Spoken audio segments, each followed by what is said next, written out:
Flu symptoms.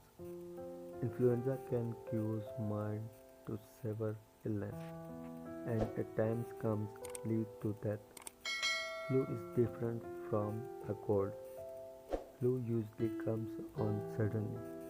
People who have flu often feel some or all of these symptoms: fever, cough, sore throat, running or stuffy nose, muscle or body itch,